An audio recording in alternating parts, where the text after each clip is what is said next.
पानी मीठा होता है। कभी भी आप नदी का पानी पीना, वो पानी मीठा होता है। और समुद्र का पानी खारा होता है। समुद्र का पानी पिया नहीं जाता, वो खारा है। और जो गड्ढे का पानी है उसमें दुर्गंध है। गड्ढे के पानी में दुर्गंध है।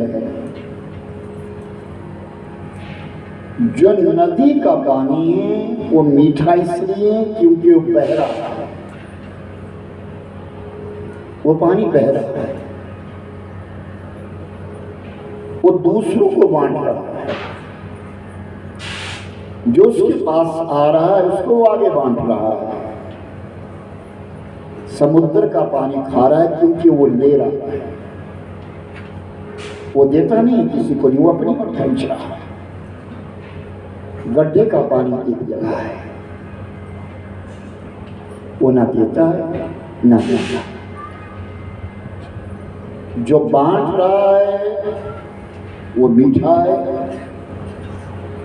जो ले रहा है, दे नहीं रहा है, वो खारा है। और जो ना ले रहा है ना दे रहा है उसमें दुर्गंध है। उसी प्रकार हमारा जीवन, अगर हम अपने हाथों से कुछ दे रहे हैं, बांट रहे हैं, किसी ना किसी को दे रहे हैं, तो हमारा जीवन मीठा है। और अगर हम ले ही रहे हैं तो हमारा जीवन ये खारा हो जाएगा। और ना हम ले रहे हैं ना हम दे रहे हैं, किसी गांव से नहीं मतलब, घर गृहस्थ से नहीं मतलब, सगे संबंधियों से नहीं मतलब, तो रुक गए हैं तो हम बेकार हो गए, हम दुर्गंध युक्त हो गए, हमारे अंदर दुर्गंध पड़ गई है। ये जीवन साधारण है और असाधारण भी है। माँ बच्चे को पाल पोस करके बड़ी करती है और उसको संस्कार डालती है। किसी को पूछने की जरूरत नहीं है। जब बेटी किसी के यहाँ विवाह करके जाती है तो वो अपना कर्म दिखा देती है, अपना संस्कार वो दिखा देती है कि मुझे ऐसे संस्कार डाले गए। कहा जाता है कि पुत्र एक कुल को तारता है और बेटी दो कुलों को तारती है, अपने पिता के कुल को और पति के कुल को। आज समाज के बीच में एक बड़ी विडंबना है। आप अपनी बेटियों को पढ़ाते दिखाते तो हैं, लेकिन संस्कार नहीं डाल रहे हैं, और ये बहुत बड़ी कमी है। दूसरों का घर अच्छा कैसे बनेगा? आपकी बेटी आपके ससुराल को कैसे संभालेगी अगर उसके अंदर संस्कार नहीं है?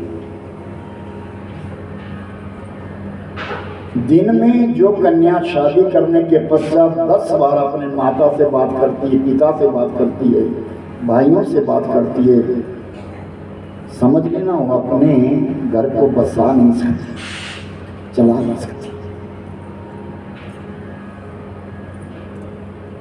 माता पिता बहुत मेहनत करके अपने बच्चों को पालते हैं, पोसते हैं, पढ़ाते हैं, दिखाते हैं, और 20-22 साल के पश्चात उसका कन्यादान कर देते हैं। किस लिए? वो दूसरे घर को संभालेगी, एक दिन वो भी अपनी बेटी को आगे दे देगी। तो हमें चाहिए कि हम अपने बच्चों के अंदर संस्कार जरूर डालें। ये कथाएं हमको यही सिखाती हैं। जब बेटी का विवाह हो गया तो उसके माता पिता, उसके सास और ससुर हैं, ये नहीं पीछे को भूलो मत, लेकिन कर्तव्य तो तुम्हारा होना, उसके विषय में तुम्हें विचार तो करना चाहिए। ये शिक्षा हमको अपने बच्चों को देनी है। चित्रकूट के बीच में भगवान राम के लिए वनवास हुआ है, बैठे हैं, साथ में सीता मैया बैठी हैं। और उस दिन अयोध्या वासी आए हैं, राम जी को मिलने के लिए अयोध्या वासी आए हैं। और जनकपुर से राजा जनक और माता सुनैना आई है। दो परिवार इकट्ठे हो गए। अब सीता विचार करती हैं, मैं अपनी मां के पास बैठूं या कौशल्या मां के पास बैठूं। समझना सब ध्यान से, मेरी माताओं बहनों ध्यान दीजिए, अपने बच्चों को तुम संस्कार कैसे डालते हो। ये कथाएं हमको संस्कार देती हैं। अभी होनी है राम कथा नीचे मंदिर में, और राम कथा हमको सुसंस्कृत करती है, जीवन जीना सिखाती है। भागवत मरना सिखाता है, लेकिन राम कथा हमको जीना सिखाती है। अब सीता बैठ करके विचार करती है, दो शिविर लगे हैं, एक शिविर में जनकपुर के लोग हैं और दूसरे शिविर में अयोध्या वासी है। मैं रात्रि में जाऊं तो किसके पास जाऊं, कौशल्या मां के पास जाऊं या सुनैना मां के पास? सुनैना ने मेरे को पाल पोस करके बड़ा किया है, सुनैना ने मेरा कन्यादान किया है, वो मेरी मां। लेकिन जिस कौशल्या के पुत्र के संग में रह रही हूं, उस कौशल्या के ऊपर आज विपत्ति है। उस कौशल्या के पति स्वर्ग चले गए, राजा दशरथ, और पुत्र वनवास में। विपत्ति किसको है, सुनैना को है या कौशल्या को है? विपत्ति तो कौशल्या को है। लेकिन आज कई वर्षों के पश्चात सुनैना आई है। मन तो करता है कि मैं सुनैना के पास बैठूं, लेकिन नहीं, मेरा संस्कार नहीं कहता मुझे कौशल्या के सामने बैठना, क्योंकि कौशल्या मां को विपत्ति आई है। पूरी रात बिताई और कौशल्या के पास बिठाई, और जब सुबह का समय हुआ ना, और जब राजा जनक जाने लगे, सुनैना जाने लगी, तो सीता से कहते, बेटी तूने मेरे घर की आन और शान रखी,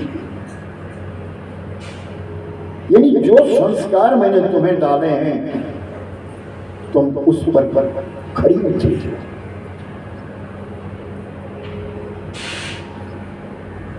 शादी करने के पश्चात अपने घर को संभालना हमारी बेटी का काम है। अच्छी मां भी वही है जो अपनी बेटी को यही शिक्षा देती है, जहां मैंने तुझे भेजा है उस घर को पाल पोस बड़ा कर, ताकि मेरा भी नाम रहे, कोई कहे कि इसकी मां ने कितने अच्छे संस्कार डाले हैं, वो अपने घर को संभाली है। और अगर आपकी बेटी अपने ससुराल को संभालती नहीं है तो कालिख तो आपको भी लगेगी। इसलिए कहा गया है अपने बच्चों में संस्कार देना। बहुत सारे लोग इस बात को कहते हैं बेटे से अच्छी बेटियां हैं, क्योंकि बेटियों ने करके दिखाया है। हमारी कन्याएं हमारा मस्तक ऊंचा उठाती है, नीचे नहीं गिराती। जिस दिन ससुराल से कोई निष्ठुर शब्द सुनने के लिए मिल जाए, समझ लेना हमारे अंदर कमी है, हम अपने बच्चों को संस्कार नहीं दे सके। अपने बच्चों में संस्कार डालना अनिवार्य है। पुत्र की जो परख है मेरे भाई बहन, वो विवाह के बाद की जाती है। हमारा बेटा कैसा निकलेगा, कैसा है, उसकी परीक्षा जो है विवाह के पश्चात निकलेगी। क्या वो हमारा रह गया या अपने ससुराल वालों का हो गया। और पुत्री की जो परीक्षा है उसकी जवानी में है कि जब उसने नवयौवन अवस्था संभाली, क्या वो हमारी लाज रख रही है या नहीं। और पति की जो परीक्षा है वो पत्नी की बीमारी में है। पत्नी अगर रुग्ण हो जाए और पति उसको ना देखे तो फिर वो पति भी किसी काम का नहीं है।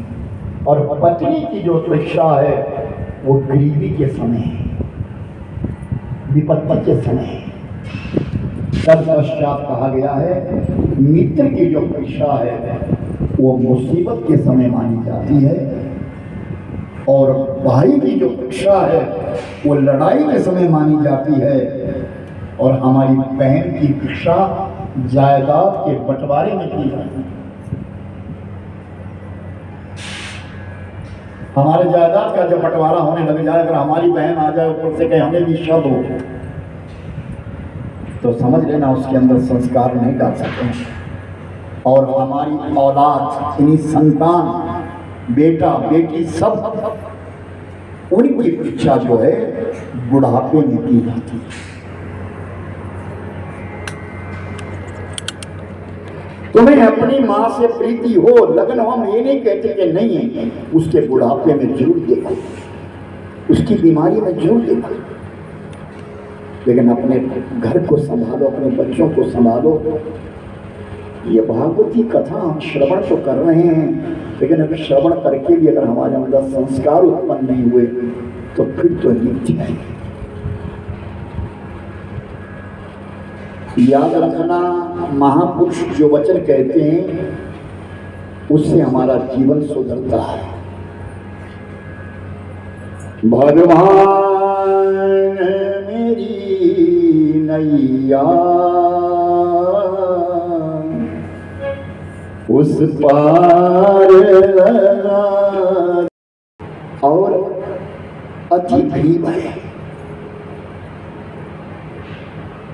लेकिन भगवान उन सुदामा के लिए परम धनी मानते हैं, जो बहुत बड़े धनी हैं। उनके पास एक अमूल्य धन है, वो अमूल्य धन है नाम धन। भगवत नाम उच्चारण करने वाले हैं, वो नित्य प्रति भगवान का जप करते, नाम लेते हैं, शब्द शब्द में ईश्वर चिंतन करते हैं। यहाँ तक कि सोए हुए भी सुदामा की जीवा से कृष्ण ही निकलता है। ऐसा वो सुदामा जो पौरवंद्र में रहता है और नियम बनाया है कि मैं किसी के घर मांगने नहीं जाऊंगा। ब्राह्मण है, ब्राह्मण को भिक्षावृत्ति कही गई है कि ब्राह्मण के पास अगर कुछ नहीं है तो भिक्षाम देहि मातरम, भिक्षा मांग लो, गुजारा करो। ब्राह्मण भिक्षा मांग सकता है, लेकिन भिखारी नहीं हो, भिक्षुक है। तो सुदामा जीवन में संकल्प लिया, भगवान कृष्ण और सुदामा दोनों इकट्ठे पढ़ते हैं, गुरुकुल में पढ़ते हैं, सांदीपनी जी के यहाँ पढ़ते हैं, और बड़े प्रेम से जीवन रहा है। जब बिलग बिलग होने लगे, कृष्ण भगवान मथुरा को जाने लगे और सुदामा अपने घर को जाने लगे, तो दोनों गुरु भाइयों ने आपस में विचार किया। सुदामा कहते हैं, कृष्ण तू ना धर्म की रक्षा करियो, और कृष्ण कहते हैं, सुदामा तू धर्म का प्रचार करियो, तेरा काम धर्म का प्रचार करना है। कई लोगों ने मुझसे भी कई बार ये प्रश्न किया है, कई लोगों ने कहा है कथावाचक क्या देता है, जिस व्यासपीठ पर बैठता है वो लोगों को क्या दे रहा है? कथावाचक लोगों का समाज को बनाता है। वो गलत उपदेश नहीं देता, वो सदुपदेश देता है और वो समाज को बनाना जानता है। समाज कैसे रहेगा, समाज किस प्रकार रहेगा, और अच्छा समाज होगा तो लोग अच्छा कहेंगे। गांव के लोग अगर मिलजुल करके आपस में रहें तो दूर से आने वाले लोग ये कहते हैं भाई बड़ा अच्छा गांव है, यहाँ के लोग कितने अच्छे हैं। पहले गांव में बारात आती थी ना, तो एक की कन्या की शादी है, बेटी की शादी है, तो पूरे गांव वाले कहते थे हमारी बेटी की शादी है। वो मेहमान, वो अतिथि, वो बाराती पूरे गांव के होते थे। आज तो जिसके घर में बारात आई है वो संभाले, ये तो पूरा गांव संभालता है कि ये बाराती जो आए हैं हमारी बेटी का विवाह है, हमारी कन्या का विवाह है, सब कुछ अपनी बेटी कहते हैं। ये हमारे सामने सामने हुआ है। अब हमारे सामने कहा ना कि जितने भी यहाँ 60 से ऊपर चले गए हैं, हमारे सामने 3 युग बीत रहे हैं। हमने कौन सा समय देखा और आज इस समय को भी देख रहे हैं। तो सुदामा ने संकल्प लिया है कि मैं धर्म का प्रचार करूंगा, अपनी विद्या का प्रचार करूंगा, लेकिन बेचूंगा नहीं, मैं इसका मूल्य नहीं लूंगा और किसी के घर मांगने नहीं जाऊंगा। विवाह हुआ है, पत्नी का नाम है सुशीला। जैसा नाम है वैसा ही स्वभाव है, जिस प्रकार का नाम है उसी प्रकार का स्वभाव है बेचारी का, सुशीला का। अपने पति से कभी ये नहीं कहा कि घर में ये वस्तु नहीं है। तो राजा परीक्षित ने पूछा, महाराज सुखदेव जी से पूछा, काम भी कुछ नहीं करना, मांगने भी नहीं जाना, तो सुदामा और सुदामा की पत्नी किस प्रकार गुजारा कर रहे हैं? सुखदेव जी कहते हैं, राजन पत्नी ही नहीं 3 बालक भी है, छोटे छोटे बच्चे हैं। सुदामा और सुशीला बड़े प्रेम से रह रहे हैं, अपने बच्चों को भी रख रहे हैं और उनके भोजन की व्यवस्था का 2 प्रकार है, एक शिलोच्छ वृत्ति और एक आकाश वृत्ति। आकाश वृत्ति तो ऐसी है कि कोई आया और दरवाजे के ऊपर गरीब ब्राह्मण को कुछ दे गया, लो भाई आप अपने बच्चों को खिला देना, उसको कहते हैं आकाश वृत्ति। अपने आप आ जाए, मांगा नहीं, अपने आप आ जाए। और ऐसा होता है, अच्छे लोग आज भी ऐसे, अरे वो बड़ा गरीब है भाई, हमारे यहाँ दिवाली आई है, हम मिठाई लाए हैं, चलो हम उसको मिठाई दे देते हैं। उसने तुमसे मांगी नहीं, उसने तुमसे चाहिए नहीं, लेकिन तुम्हारा मन किया और वहां तुम उसको दे करके आए हैं, वो है आकाश वृत्ति। और दूसरी वृत्ति है शिलोच्छ वृत्ति। किसान जब अपने खेतों में जाया करता है और खेतों में जब फसल पकती तो उसको काटता है, कुछ अन्न नीचे गिर जाता है। सुदामा जाते हैं और जो नीचे गिरा हुआ अन्न है उसको इकट्ठा करते हैं और सुशीला को देते हैं। सुशीला उसको बिनती है, अच्छी प्रकार से रख देती है। नियम ये बना है कि एक समय भोजन बनेगा, घर में 2 समय नहीं बनेगा, एक समय बनेगा और एक समय हवन होगा।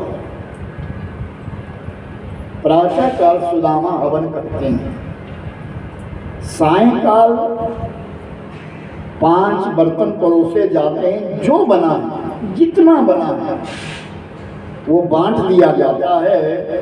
और जब वो भोजन बांट दिया जाता है तो सुदामा कथा सुनाते हैं, अपनी पत्नी को कथा सुनाते, अपने बच्चों को कथा सुनाते हैं। और जब वो कथा समाप्त होती है तब कहते हैं, सुशीला अब प्रसाद ग्रहण करें। पहले खाना बना और अब कहा कि तुम प्रसाद ग्रहण करो। वो प्रसाद बन गया। और जब सब खाने लगे ना, जब वो खा रहे हैं, तब सुदामा कहते, सुशीला, जो कथा मैंने तुम्हें सुनाई, जिसकी मैंने कथा सुनाई, वो कोई और नहीं है, वो मेरा परम मित्र है, मेरा सखा है, वो द्वारिकाधीश है, द्वारिका का राजा है। ये रोज कहते हैं। लेकिन कभी कभी ऐसा हुआ, घर में अन्न नहीं, चूल्हा ही नहीं जलता, तो सुशीला और सुदामा तो रह जाए, लेकिन बच्चों को कैसे रखें? तो जो हवन किया है, उस हवन की जो भस्म है, उसमें पानी डाल करके घोल करके सुशीला बच्चों को पिला देती है और सुला देती है। ऐसी निर्धनता, और उस निर्धनता के बीच में भी भगवत स्मरण, परमात्मा का नाम, या थोड़ी सी वस्तु ना अगर रहे तो इंसान पागल हो जाएगा। भगवान सबको नहीं मिलते, सुदामा को मिले, कैसे मिले? ध्यान दीजिए, सबको नहीं मिलते, इसीलिए नहीं मिलते। और एक समय ऐसा आ गया कि आज 3 दिन हो गए हैं, भोजन नहीं बना है, ना घर में अन्न है और ना ही कोई दानी आया है।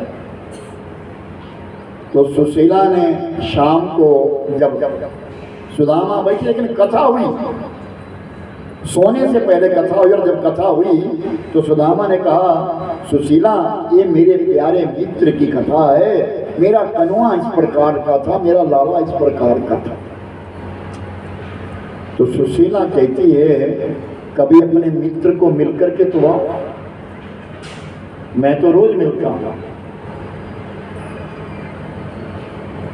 मैं तो रोज मिलता हूं। कहाँ मिलते हो? अपनी पूजा में मिलता हूं, मैं मन से मिलता हूं। सुशीला कहती है, प्रत्यक्ष भी तो मिलकर के आओ, सामने भी तो जाकर के आओ, क्योंकि वो चाहती है कि बच्चे भूखे ना रहे, और सुशीला के लिए गरीबी सहन नहीं हो रही है। सुदामा कहता है, सुशीला, प्रत्यक्ष मिलन की अपेक्षा मानसिक मिलन उत्तम होता है। सामने जाने से हमारे कई दोष प्रकट हो जाते हैं, मन से मिलना बड़ी बात है। मैं मन से मिलता हूं रोज। सुशीला कहती है, कभी जाकर के तो आओ। नहीं, क्यों जाना? उसकी याद कर देता हूं बस, वो भी मेरी याद करता है, ये पक्का है मुझे। लेकिन सुशीला आज विचार किए कि मैंने किसी ना किसी प्रकार राजी करना है। अगर ये चले जाएं और ठाकुर की दृष्टि मेरे पति पर गिर जाएगी तो मेरे बच्चों का उद्धार हो जाएगा, इनकी भूख मिट जाएगी। तन ढांकने को वस्त्र नहीं है। सुशीला के पास एक साड़ी है, उस साड़ी में भी कई गांठें पड़ी हैं। सुदामा के पास पूरी धोती भी नहीं है, आधी धोती है। और कई बार बच्चे नंगे रहते हैं तो भस्मी उठा करके, वो विभूति उठा करके बच्चों में मल देती है कि ना सर्दी लगे ना गर्मी लगे। इस प्रकार का समय बीत रहा है, लेकिन सुदामा ने कभी ये नहीं कहा उसने मुझे कुछ नहीं दिया, नाम जप किया, निरंतर नाम जप कर लिया। समय बीतना लगा और सुशीला ने आज कह दिया तुम्हें तो जाना होगा। सुदामा ने समझ गए कि अब गरीबी से कमर टूट गई है, तो सुदामा ने बचने का उपाय ढूंढा।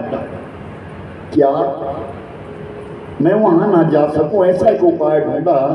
कहा, सुशीला तुझे एक बात बताऊं, शास्त्रों में एक मर्यादा में लिखा है कि बेटी के घर में कभी खाली हाथ नहीं जाना चाहिए।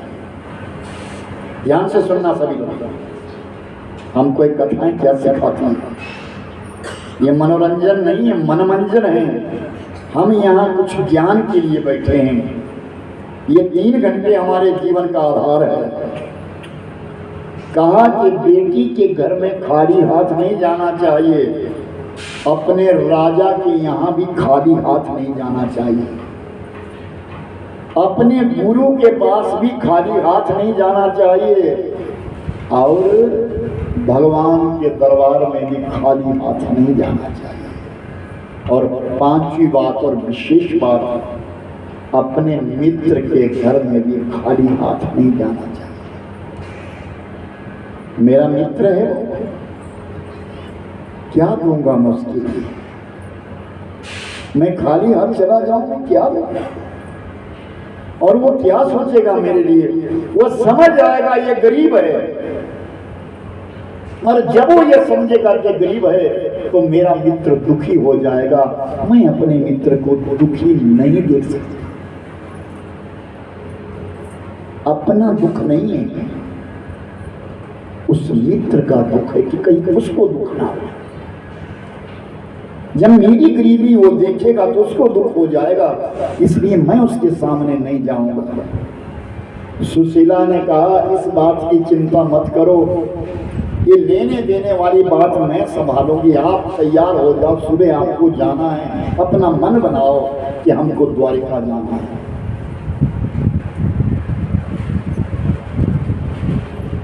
अरे तुम्ही मेरी नैया किनारा तुम्ही हो, मेरी जिंदगी का सारा तुम्ही हो।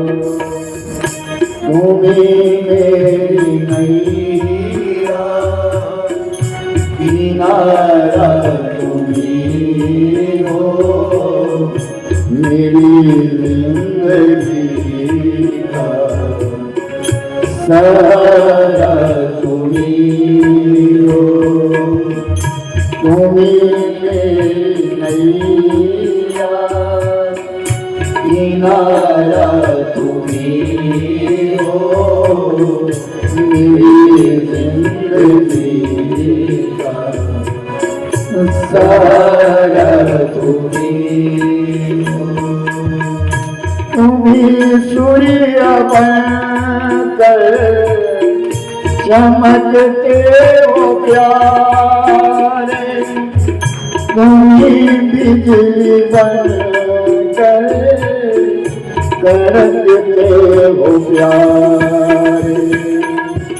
तुम्ही सूर्य बनकर चमकते हो प्यारे, तुम्ही बिजली बनकर कड़कते हो प्यारे। तुम्ही चांद तारे सितारा तुम्ही हो, तुम्ही चांद तारे सितारा तुम्ही हो, मेरी जिंदगी का सहारा तुम्ही हो। तुम्ही मेरी नैया किनारा तुम्ही हो, मेरी जिंदगी का सहारा तुम्ही हो।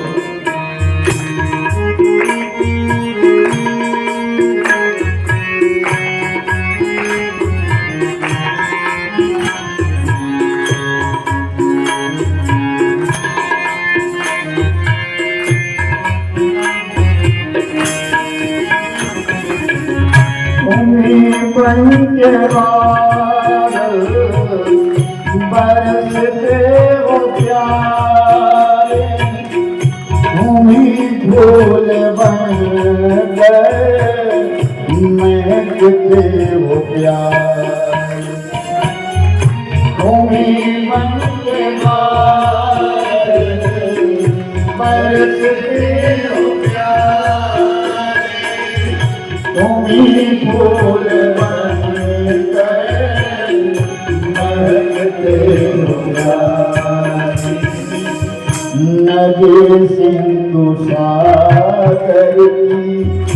धारा तुम्हें हो, नदी से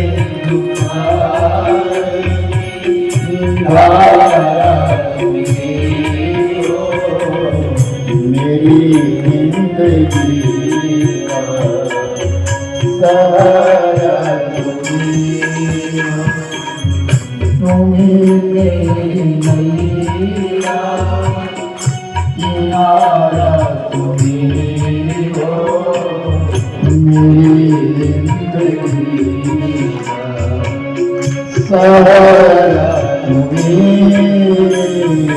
हो। भोर का समय हुआ, सो नहीं सका सुदामा। यही विचार आ रहा है, जाऊंगा तो कैसे, क्या लेकर के जाऊंगा, और कहीं अगर मेरे मित्र को पता लग गया ना कि मैं गरीब हूं, मेरे बच्चे भूखे रहते, अगर मेरे मित्र को ऐसा पता लग गया तो दुखी हो जाएगा और मेरे कारण दुखी होगा। सुबह उठे और स्नान किया, इतने में सुशीला पड़ोसियों के यहाँ चली गई और 3 मुट्ठी चेवड़ा मांग करके लाई, चावल, कूटे हुए टूटे हुए चावल 3 मुट्ठी लेकर के आई, अलग अलग घरों से। एक पुराना वस्त्र था, उस पोटली में वो तांडव बांध दिए और सुदामा को दे दिए, ये ले जा। सुदामा ने कहा, सुशीला सुन, तू समझ नहीं रही है, वो द्वारिकाधीश है, 56 प्रकार के भोग लगते हैं वहां, 3600 व्यंजन बनते हैं वहां, ये चावल दूंगा क्या कहेगा मेरा मित्र।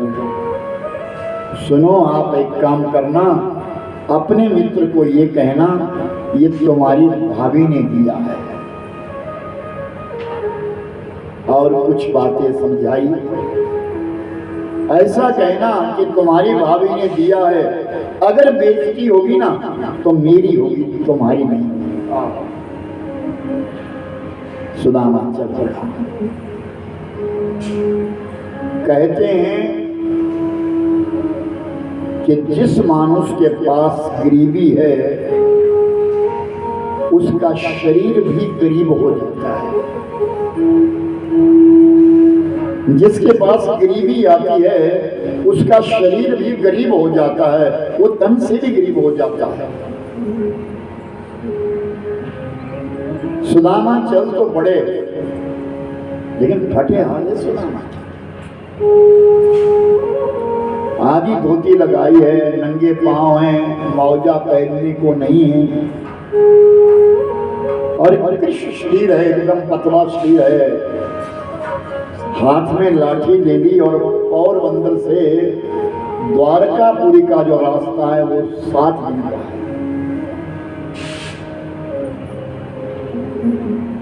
घनश्याम तुम्हें ढूंढने जाएं कहाँ कहाँ, घनश्याम तुम्हें ढूंढने जाएं कहाँ कहाँ, अपने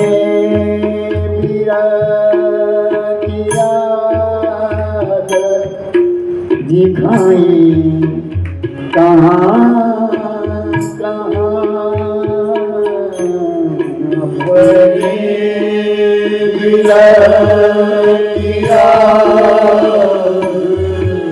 दिखाई कहाँ, घनश्याम तुम्हें जाने कहाँ कहाँ और अंदर का रास्ता, द्वारिका का रास्ता साथ दिखता है नंगे पांव। चरणों की खाक सारी खुद खाक बन गए।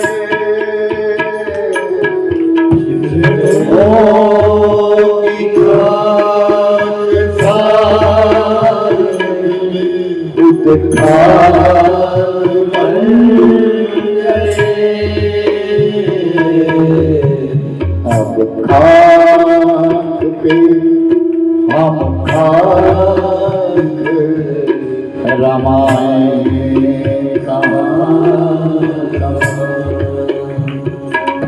अपने किया दिखाए कहाँ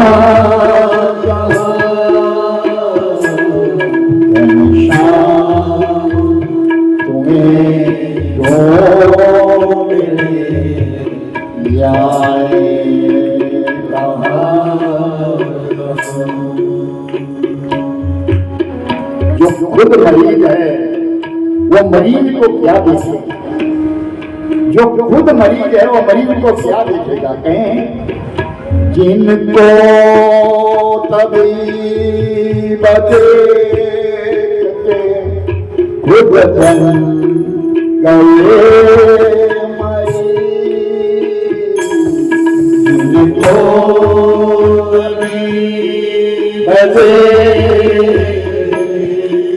खुद बन गए ऐसे मरीज मर्ज दिखाए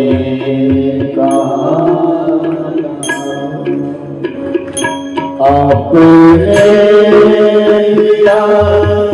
दिया दिखाए कहाँ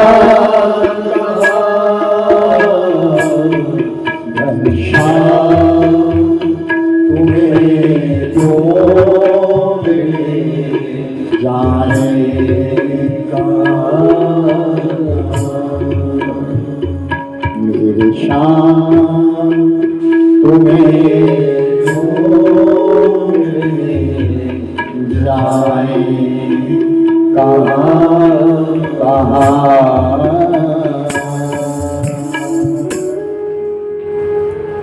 रत्नई परपुर्य के देहान दृष्टा वांछा ना कारे।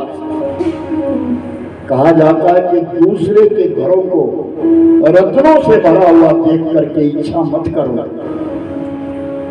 जो तुम्हारे ललाट में लिखा है यद लिखितम ललाटम तद नूनम भविष्यति, वो अवश्य मिलेगा।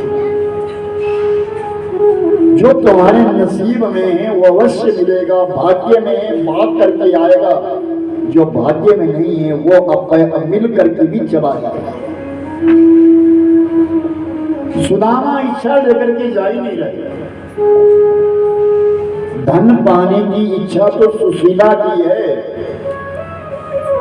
सुदामा की इच्छा नहीं। लेकिन सुदामा की इच्छा क्या? अब मैं अपने मित्र से मिल लूं, बहाना मिल गया है मुझे, अब मैं मिल लूंगा। सुदामा इस तैयारी से चले हैं। दोपहर का समय हो गया, सूर्य आकाश मार्ग में तप गए हैं, पौष का महीना है। वैकुंठ में भगवान विष्णु बैठे हैं और परमात्मा सब जानी जाने, सब देख लें क्या हो।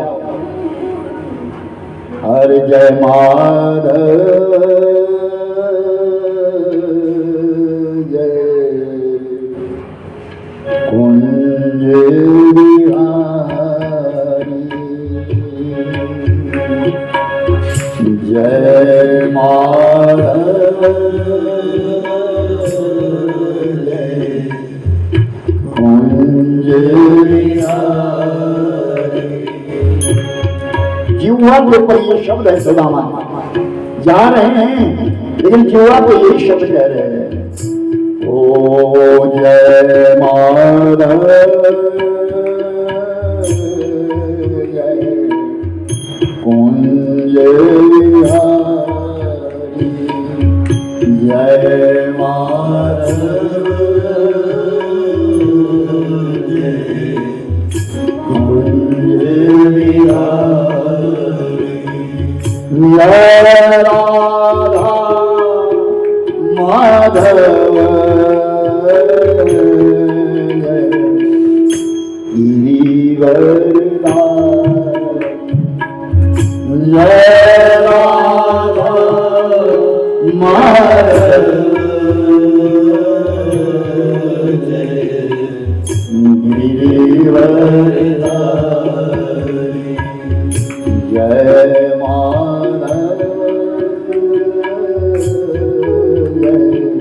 कुंज बिहारी जय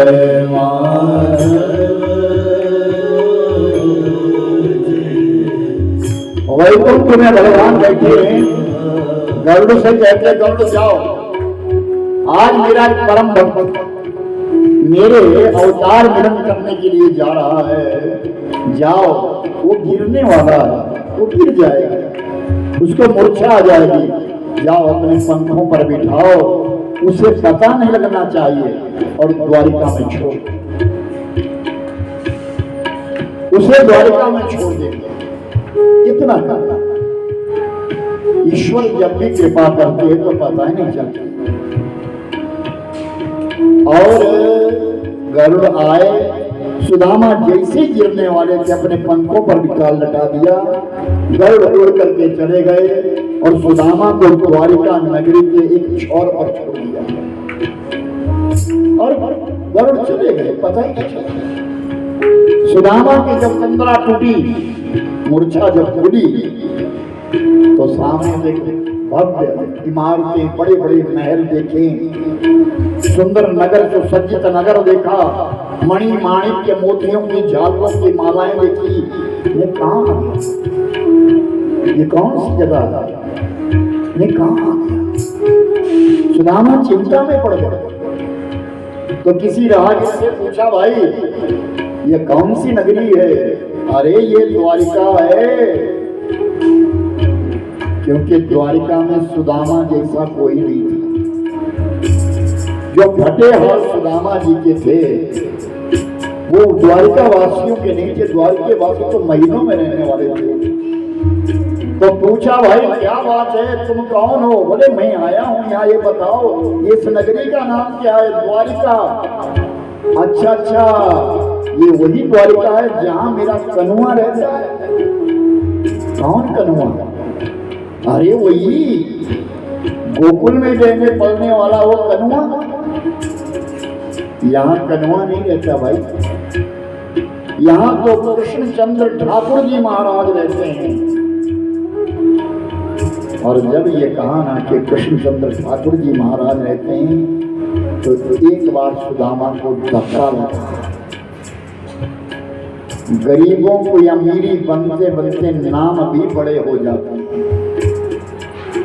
जब गरीबी होती है तो नाम छोटे होते हैं, और जब अमीरी आ जाती है तो नाम बड़े हो जाते हैं। हाँ हाँ बताओ, वही कृष्णचंद्र ठाकुर जी महाराज हाँ यहाँ रहते हैं। कहाँ है महाप्रासाद?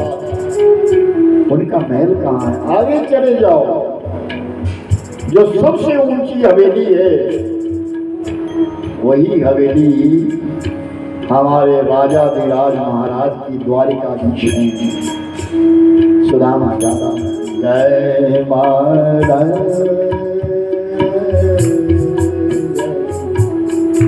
कुंज बिहारी जय महाराज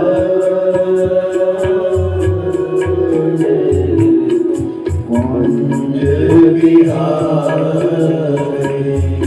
जय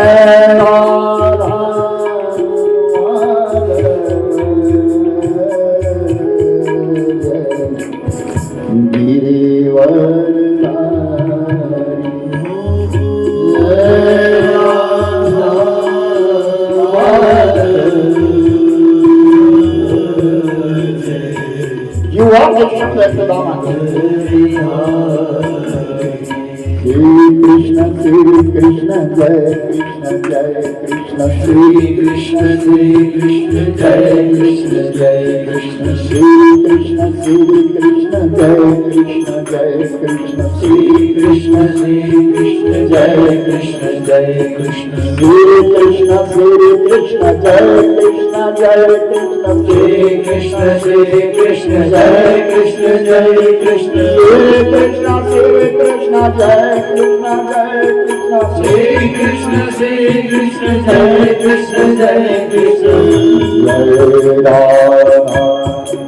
Madhava Jai Girivarna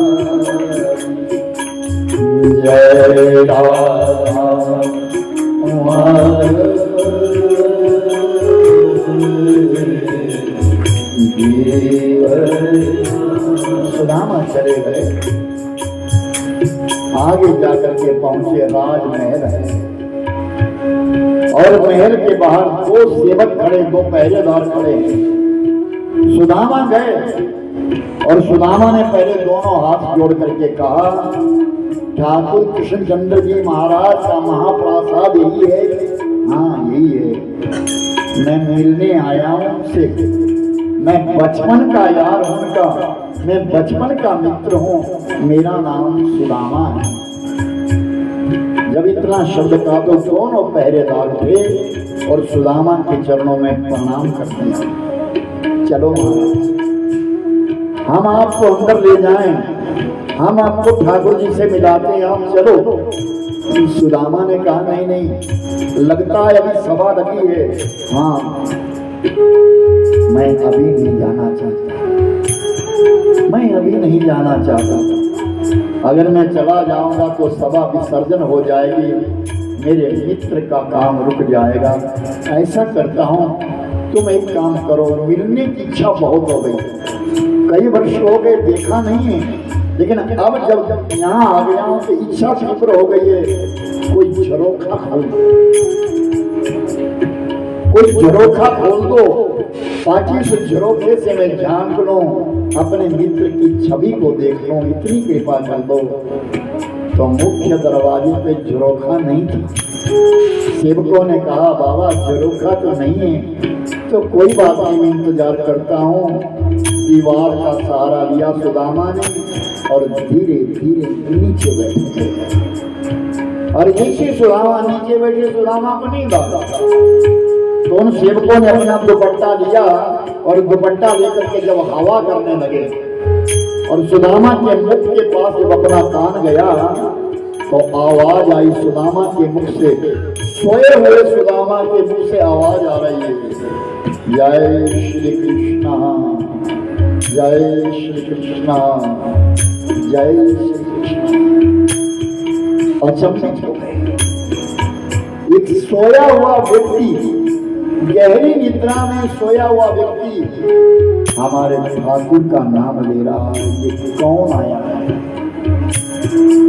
सभा समाप्त हुई, लोग बाहर निकले, धड़ धड़ की आवाज हुई, सुदामा की नींद टूट गई, सुदामा खड़े हो गए। सभा विसर्जन यहाँ महाराज, चलो बाबा। नहीं नहीं, ऐसे नहीं जाऊंगा, तुम जाओ, मेरे मित्र को बोलो सुदामा है। एक सेवक चला गया और जब भगवान कृष्ण के पास पहुंचे, जहां कृष्ण अपनी धर्म पत्नी को बिठा करके, रुक्मिणी को बिठा करके सेवा ले रहे थे, वहां जब वो सेवक पहुंचा और सेवक ने कहा, महाराज दरवाजे के ऊपर एक ब्राह्मण आया है, हाल तो फटे उसके, गरीबी तो ऐसी झलकती है जो उसके नस नस में गरीबी है, लेकिन मस्तक पर बड़ा तेज है। वो आपको अपना मित्र बताता है, मिलने के लिए आया है, और ऐसा कहता है मैं बहुत दूर से आया हूं। कृष्ण कहते, क्या नाम बोला? सुदामा। इतना कहना था, भगवान दौड़ गए, अपने बचपन के यार को मिलने के लिए दौड़ गए। कंधे का लिया वस्त्र किनारे गिर गया, रुक्मिणी देखती रही, कृष्ण को भी अपनी गरीबी याद आ गई, और एक पांव में मौजा है, एक पांव खाली है, और भगवान जब दरवाजे पे पहुंचे तो सुदामा खड़ा। कृष्ण ने सुदामा को देखा, सुदामा ने कृष्ण को देखा, चारों नेत्रों के दो नेत्र बन गए और दोनों नेत्रों से जल बरसने। जिसने गरीबी देखी है वो जानता है गरीबी किसे कहते हैं।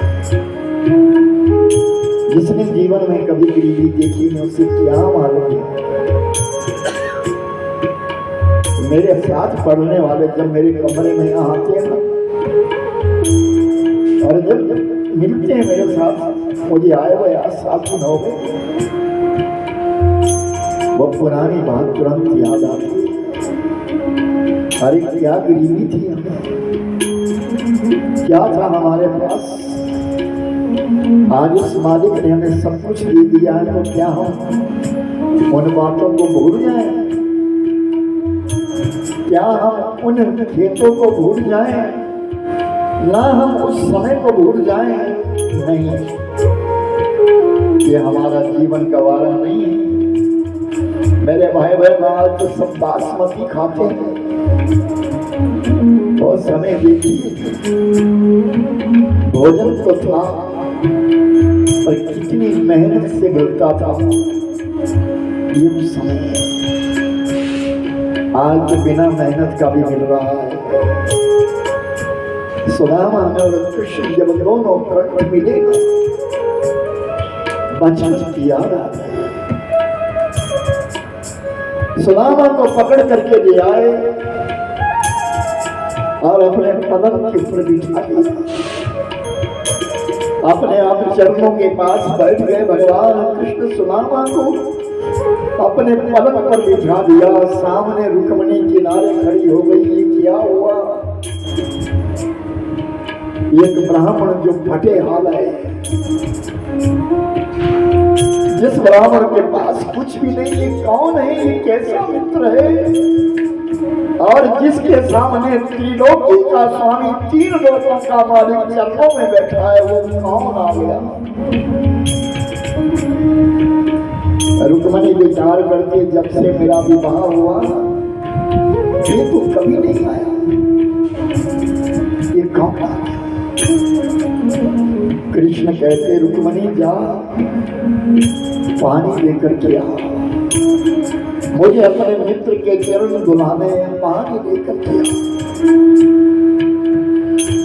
रुक्मिणी मने मन में विचार करती है, इतने दास है, इतनी दासियां हैं, फिर भी मेरे लिए कह रहे कि पानी ला। इतने दास दासियां हैं, फिर भी मुझे कह रहे पानी ला। मनी मन में सोच रही है, भगवान भी मनी मन में उत्तर दे रहे हैं, रुक्मिणी इस मौके को मत गवाना। आज एक ब्राह्मण आया है हमारे पास, इसके चरण धुलावे तेरे जन्म जन्म के पाप कट जाएंगे, तेरे जन्म जन्म सफल हो जाएगा, हमारा अस्तित्व समाप्त हो जाएगा, अवतार लेने का हमारा कार्य पूर्ण हो जाएगा। इस ब्राह्मण की सेवा किसी को बांटना मत, इस सेवा औरों को मत देना। रुक्मिणी पानी लेकर आ। पानी लाने में विलंब हो गया। भगवान सुदामा के चरणों के पास बैठे।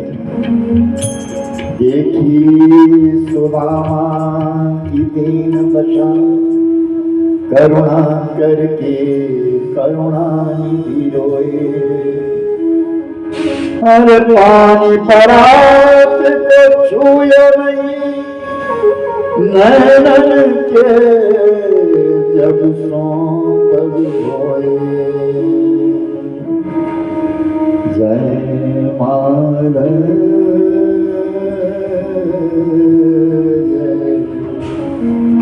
कुंज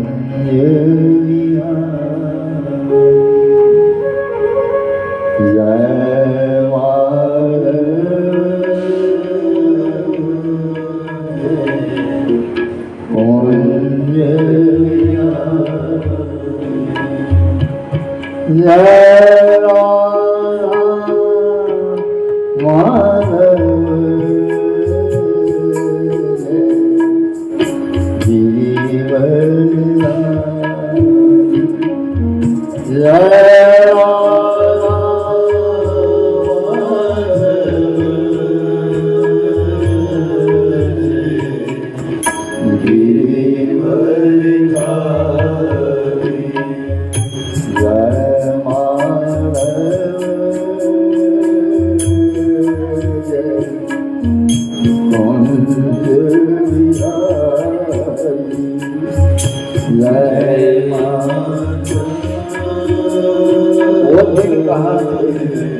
कई बच्चे आज ताने मार देते हैं,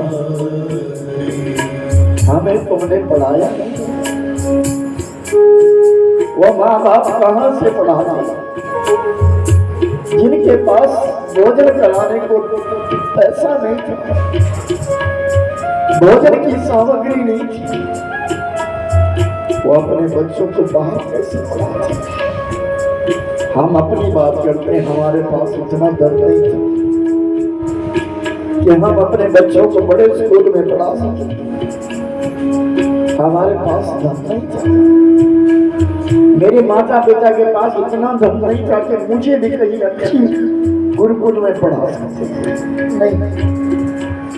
लेकिन उन्होंने जितना पढ़ाया है बहुत किया, उस समय को देख करके बहुत किया। याद करिए मेरे भाई, अपनी गरीबी याद करिए, जिस गरीबी के बीच में हम स्कूल जाया करते थे, पाठशाला जाते थे, यही वो गांव थे। मैं भूला नहीं हूँ, आज मैं कुछ भी हूँ, यहाँ मर्जी हूँ, जैसा हूँ, पूरे भारतवर्ष में कथा करता हूँ, पूरे हिंदुस्तान में कथा कर रहा हूँ, लेकिन मैं अपने गांव नहीं भूला, उन रास्तों को नहीं भूला। बड़े प्रेम से आता हूँ, साल में एक आध बार मैं जरूर आता हूँ सेवा करने, मैं भूला नहीं। और आपसे ये कहूँगा मेरे भाइयों, मत भूलना अपनी गरीबी। इस जन्म में दौलत मिली है, आगे भी भगवान से प्रार्थना करना हमारा जीवन अच्छा हो। ऐसा ना हो कि वो समय देखना पड़े। अपने धन का दुरुपयोग मत करना, जो तुम्हारे लिए धन दिया उसको अच्छे काम में लगाना। अपने बच्चों को पढ़ाओ लिखाओ, लेकिन संस्कार भी दीजिएगा। अगर तुम अपने बच्चों को संस्कार नहीं दोगे ना, तो आपके बच्चे सुसंस्कृत नहीं हो सकेंगे, कल को रोना पड़ेगा। बहुत सारे माँ बाप रोते हैं और कितनों के बच्चे अभद्र हो जाते हैं, माता पिता रोते हैं। बचपन से संस्कार डालना अपने बच्चों को। तुम इन कथाओं को सुन रहे हो, इस रस को पी रहे हो, पीते रहना। हम रहे या ना रहे, कथाएं तो होती रहेगी, नए नए प्रवक्ता आएंगे, बहुत कुछ कहेंगे, लेकिन पुरानी बात को भूलना। भोजन बनकर के तैयार हो गया, सुदामा के सामने थाल परोस दिया, और जब सुदामा के सामने थाल परोसा, 56 प्रकार के व्यंजन जब सुदामा ने देखा, जिस बेचारे को 3 दिन भूखा रहना पड़ता था, आज वो सुदामा उस थाल के सामने बैठा है जिसमें 56 प्रकार के भोग हैं।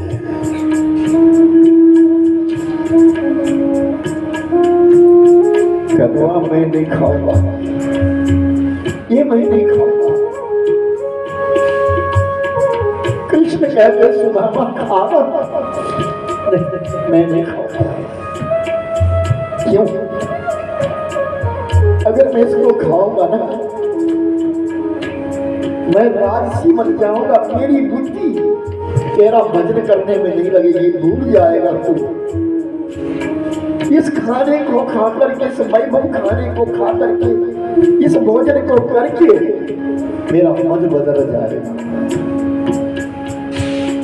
मेरे को रहने दे, तू जैसा मैं हूं ऐसा मैं नहीं खाऊंगा। नहीं नहीं सुदामा, तू खा दे, तू एक काम कर, इसको मेरा प्रसाद समझ करके खा।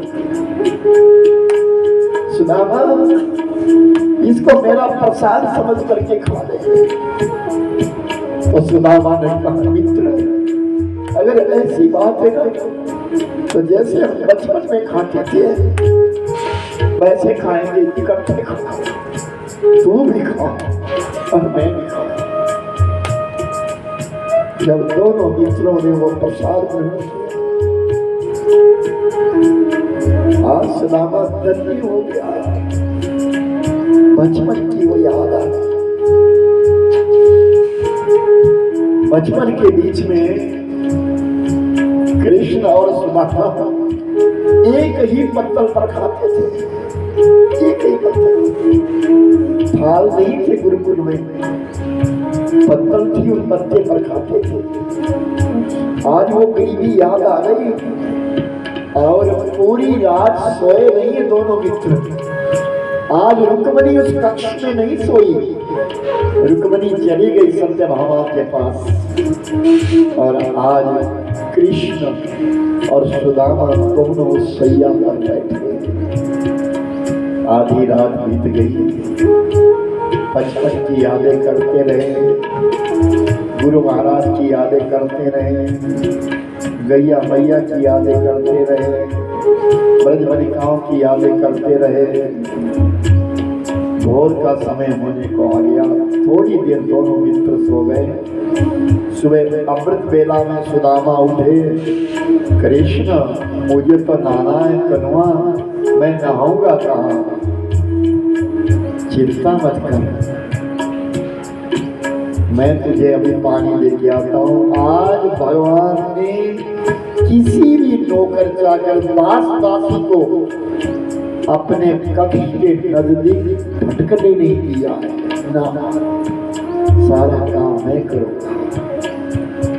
सुदामा को पानी रखा, सुदामा स्नान किए और स्नान करने के पश्चात भगवान ने सुदामा के पुराने वस्त्र किनारे कर दिए।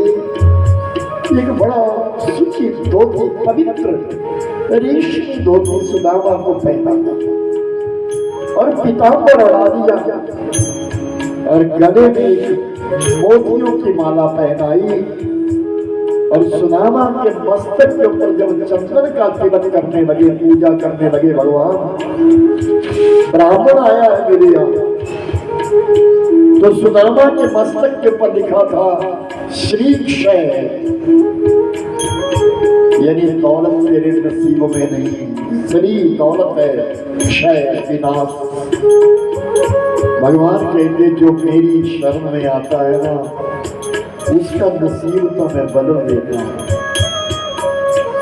भगवान ने शब्द को उल्टा कर दिया, श्री को बाद में कर दिया और क्षय को उल्टा कर दिया। इधर आगे ले आए यक्षश्री, यक्ष कहते कुबेर, श्री कहते लक्ष्मी, कि जो दौलत कुबेर के पास है ना, वो मेरे मित्र को मिल जाए। और फिर भोजन किया, कोई सभा नहीं लगेगी, मेरा मित्र आया है, कोई काम नहीं होगा, किसी से कोई बात नहीं होगी, केवल मित्र और मित्र दोनों बैठे हैं, सारे काम स्थगित कर दिए। एक दिन बीता, 2 दिन बीते, आज तीसरा दिन और तीसरे दिन के बीच में पलंग पर सुदामा बैठते हैं और कृष्ण सेवा करने के लिए नीचे बैठे हैं। सुदामा के चरण दबा रहे हैं। पूछा, सुदामा विवाह हो गया? हाँ, कन्वा 3 बच्चे भी हैं, बड़े आनंद से जीवन बीत रहा है। सुदामा ने अपना सब कुछ बताया, लेकिन अपनी गरीबी नहीं बताया। वो तो जानी जाने, उसको क्या बताया, वो जानी जाने। सुदामा ने सब कुछ बताया, अपनी गरीबी नहीं बताई। फिर भगवान पूछते, सुदामा अपनी कोठनी को दबा करके रखे हैं चावलों में। कृष्ण कहते हैं, सुदामा भाभी ने तेरे पास कुछ दिया नहीं मेरे लिए? कन्वा सुबह सुबह जब हम जाते थे ना, गैया मैया कैसे दौड़ करके चलती थी और तुझे तो दूर से देख करके आ जाती थी। वो तो ठीक है, लेकिन ये बता, भाभी ने तेरे पास कुछ दिया नहीं? अरे कनुआ तुझे पता नहीं, गैया तो पीछे रह जाती थी, छोटे छोटे बछड़े पहले आ जाते थे, वो तो ठीक है, पर ये बताना कि भाभी ने कुछ दिया क्या दिया है मेरी भाभी ने? फिर वही बात करता है तू। शाम हो जाती थी, भागे भागे आते थे, गैया मैया हमारे पीछे पीछे दौड़ती, वो तो ठीक है, पर ये बता भाभी ने तेरे पास कुछ दिया? सुदामा अपनी पोटली को कस करके पकड़ रहे हैं, बार बार हाथ पीछे ले जा रहे हैं।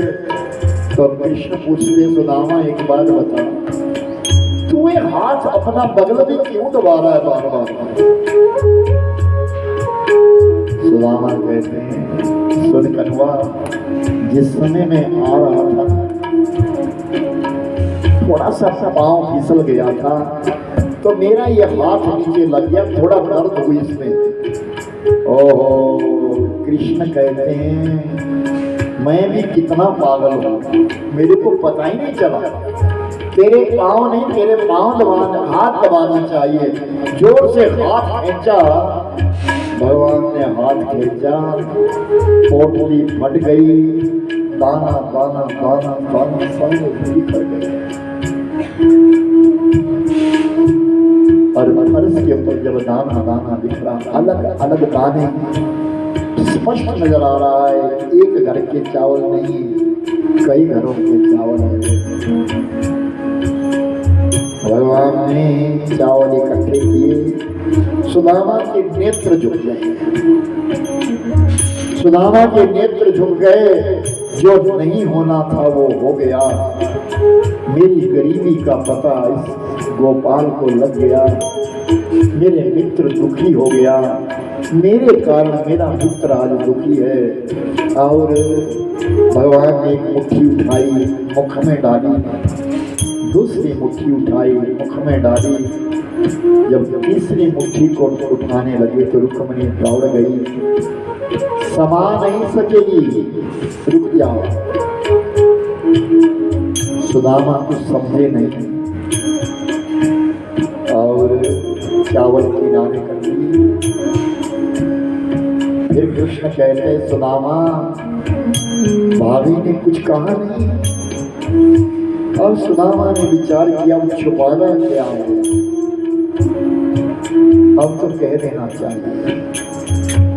अरे एक मास दुई पक्ष में दो एकादशी होए, एक मास दुई पक्ष में दो एकादशी होए, मेरे घर गोपाल जो नित कादशी।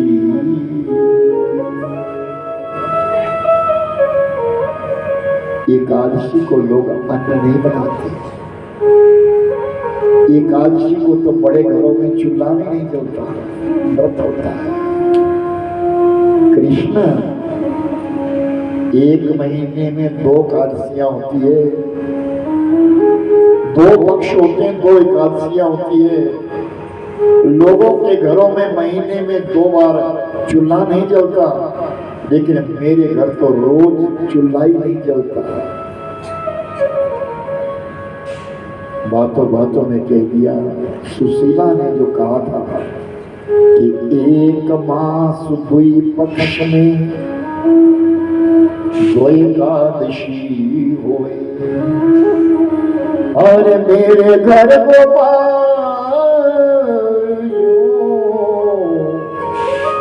नित कादशी। तो कृष्ण कहते सुदामा ये तो भाभी ने कहा, पर मेरा भी एक संदेश दे देना मेरी भाभी को। क्या? अरे होनी थी सो हो गई, पर न भाभी अब होए, तेरे महल में नित द्वादशी होए। एकादशी की लोग भूखे रहते हैं और द्वादशी को बड़े अच्छे अच्छे व्यंजन बनाते हैं सब लोग। तो कहा कि होनी थी सो हो गई, पर भाभी अब ना होए, भाभी तेरे महल में नित द्वादशी होए। जो होनी थी सो हो गई, लेकिन अब एकादशी नहीं होगी तेरे घर में, वो द्वादशी रहेगी, रोज तू अच्छा खाएगा। और सुदामा अब समझ गए कि अब मेरी गरीबी का इसको पता लग गया, अब चले जाना चाहिए, अब यहां नहीं रहना, अब चले जाना चाहिए।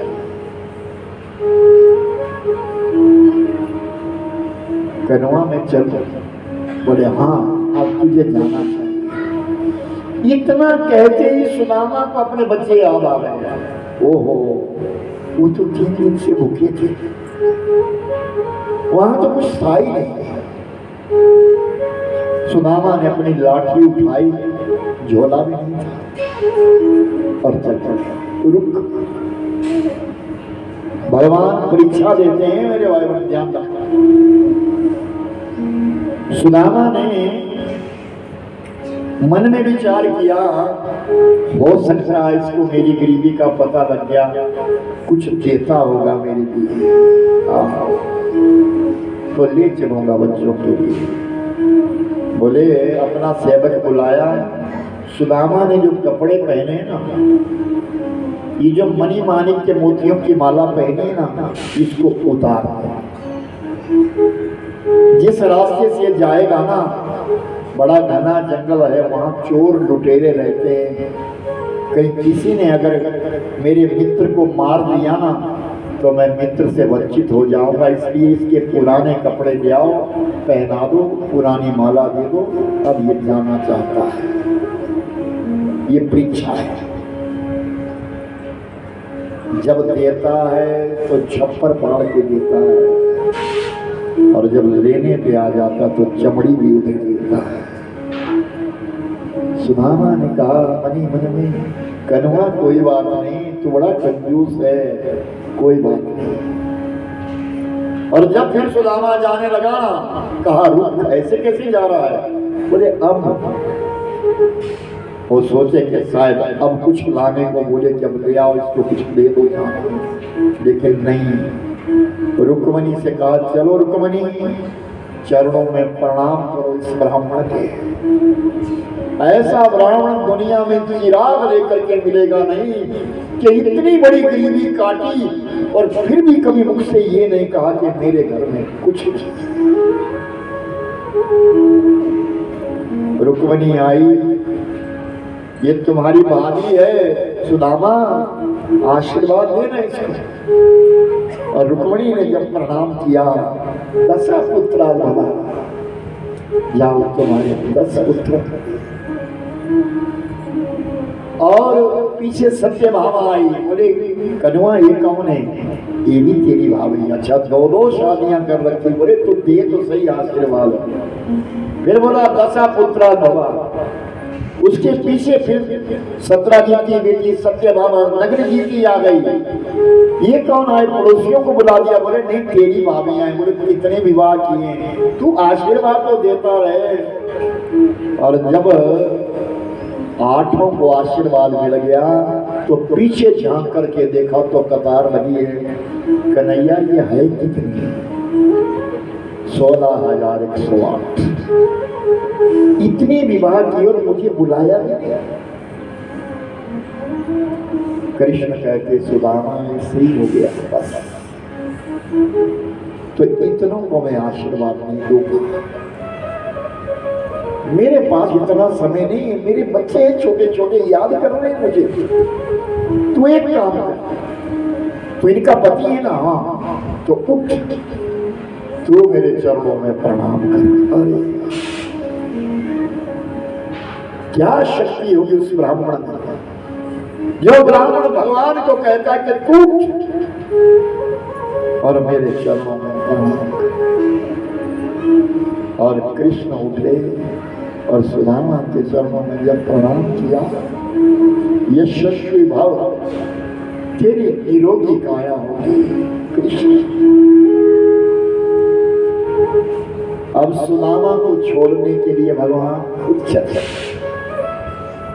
और जहाँ द्वारिका का छावल था ना, वहां जब सुदामा को छोड़ा और जब दोनों मित्र कंठ मिले तो सुदामा ने कहा, कृष्ण तुझे बहुत काम करने हैं, अपने स्वास्थ्य का ध्यान रखिए। जब स्वास्थ्य के विषय में कहा ना, तब भगवान रोए थे बहुत कि मेरे स्वास्थ्य के बारे में मेरे नंद बाबा कहते थे और कोई नहीं कहता था। दुनिया वाले पूछ लेते कितनी कमाई है तेरी, कितना परिवार है तेरा, लेकिन कभी अंदर झांक करके देखो तो उसके अंदर इस शरीर में कितनी कमियां आ गई है। इंसान दिखने में और लगता है, अंदर कुछ और होता है। जब भगवान रोए तो सुदामा भी रोए। फिर कृष्ण कहते हैं, सुदामा जब तुम दोबारा आओगे ना तो बच्चों को और भाभी को भी लेकर के आना, ठीक है। और सुदामा चले गए।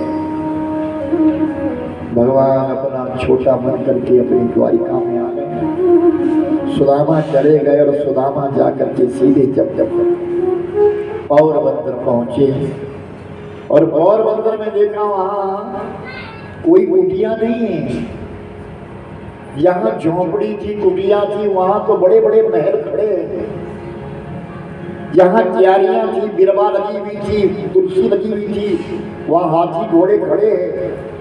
जहां जहां जो चीजें थी, जहां जहां मेरे भाई बहन ये सुशीला थी, सुशीला की जगह पे जो दासियां बैठी है, ये कौन है? सोना वो मंदिर देख डरे, सोना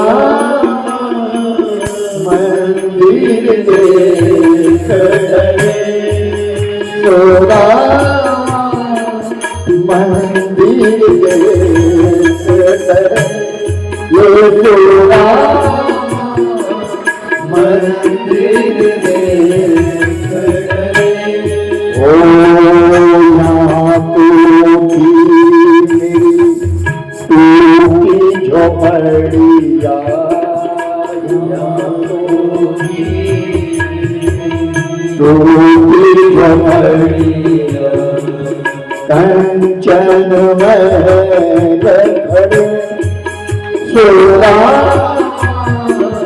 मंदिर देख डरे, ये सोना मंदिर देख डरे, ये सोना मंदिर देख डरे।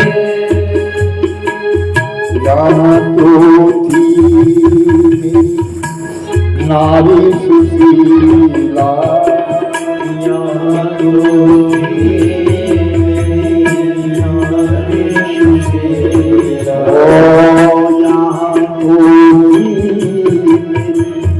नारी सुशीला, यहाँ तो थी नारी सुशीला। वासी झुंड करे ये सोना मंदिर देख डरे, ये सोना मंदिर देख डरे, ये सोना मंदिर देख डरे। सुदामा अपनी गरीबी को देखता हूँ, कहाँ आ गया, कहीं भूल तो नहीं गया, मैं कहीं और जगह तो नहीं चला गया। लेकिन जब थोड़ा बाहर निकलता है देखता है नहीं यही तो है। लेकिन यहाँ ये पहल क्या हुआ, तो प्यारियों के पास गया जहाँ तुलसी रहती थी। यहाँ तो रही तुलसी गिरवा, यहाँ तो तुलसी हाथी के झुंड खड़े यशोदा मंदिर यशोदा मंदिर यशोदा मंदिर।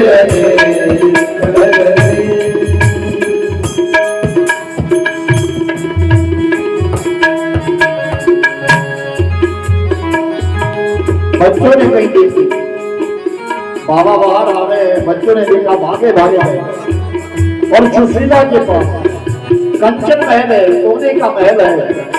उस महल में ऊपर जाकर के बच्चों ने कहा, भाई बाबा आ गए, झरोखा खोला, खिड़की खोली। ओ कनिक झरोखे बैठी सुशीला, कनिक झरोखे बैठी सुशीला, बाहर कंठ करे यशोदा मंदिर यशोदा मंदिर यशोदा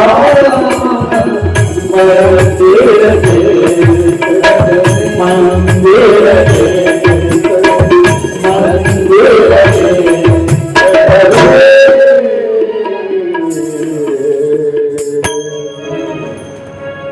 आरती का थाल सजा करके सुशीला बाहर आई और सुशीला जिन वस्त्रों में, जिन गहनों को पहन करके आई, सुदामा पहचान नहीं सका ये कौन है।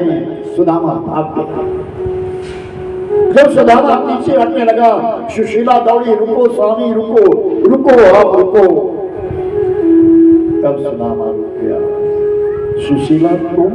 हाँ, ये घर का किसके है? क्या सब हमारा है।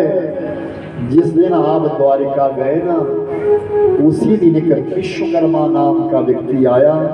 उसने कहा मैं द्वारिका से आया हूँ, मुझे कृष्ण ने भेजा है, हमारे लिए कंचन महल बनाया, बहुत सारे दास दासियां हैं, रत्नों के भंडार है और ये सब हमारे लिए दे दिया। आंखें बंद कर ली सुदामा ने। तुझे देते नहीं देखा, लेकिन झोली भरी ही देखी। तुझे देते नहीं देखा, लेकिन झोली जो है वो भरी हुई देखी है। और सुशीला ठग लिया उसने, सुशीला ठग लिया उसने। जब वो माया देता है ना, तो बुद्धि हरण देता है। ठग लिया उसने। इस दौलत को देख करके हमारी आंखें चुनिया जाएगी। सुशीला छोड़ इसे, दे बच्चों को संपदा, चल समुद्र के किनारे बैठेंगे, कुटिया में रहेंगे, उसका भजन करेंगे, जीवन सफल हो जाएगा। सारी संपदा बच्चों को देकर के सुदामा सुशीला पौरवंतर के बाहर निकल गए। सुखदेव जी ने राजा परीक्षित से कहा, राजन इस प्रकार की विरह कथा उस सुदामा की है, जिस सुदामा ने जन्म जन्मांतर में प्रभु का प्यार पाया है, साथ पाया है। बोली सच्चिदानंद भगवान की।